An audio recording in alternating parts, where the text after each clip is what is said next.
Welcome to our paper slide presentation. Today, myself, Fiona, Mackenzie, and Savannah will be explaining how a bill becomes a law in Congress. It's a very precise step-by-step process, but it is possible, especially by the help of our 7th District Representative, David Rouser. Anybody can create and or introduce a law by contacting your representative. If your representative agrees with the law, he can possibly write them into bills. Once the representative has written the bill, it needs a sponsor. Once it has a sponsor, it's ready to be introduced in the House of Representatives. When the bill is introduced into the House of Representatives, it is then read off to all the representatives, and then the Speaker of the House sends the bill to one of the standing committees. When the committee receives the bill, a group of representatives who favor and or experts on this bill review it before deciding whether or not to send the bill back to the House floor. If they want more info on the bill, it is sent to a subcommittee. In the subcommittee, they closely examine the bill and gather opinions before it is sent back to the committee for approval. Once the committee has approved the bill, it is sent to the House floor. When it gets there, it is ready to be debated by the U.S. House of Representatives.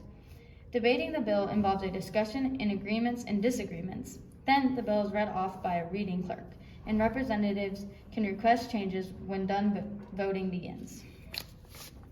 There are 3 methods for voting on a bill, such as voice vote.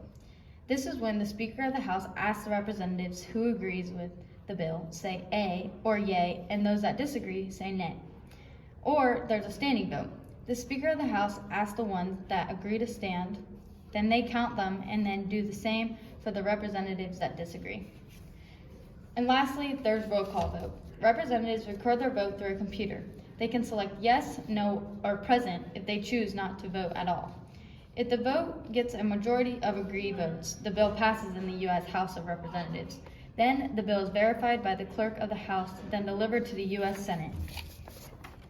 When the Senate retrieves the bill, they go through the same step-by-step process as the U.S. House of Representatives.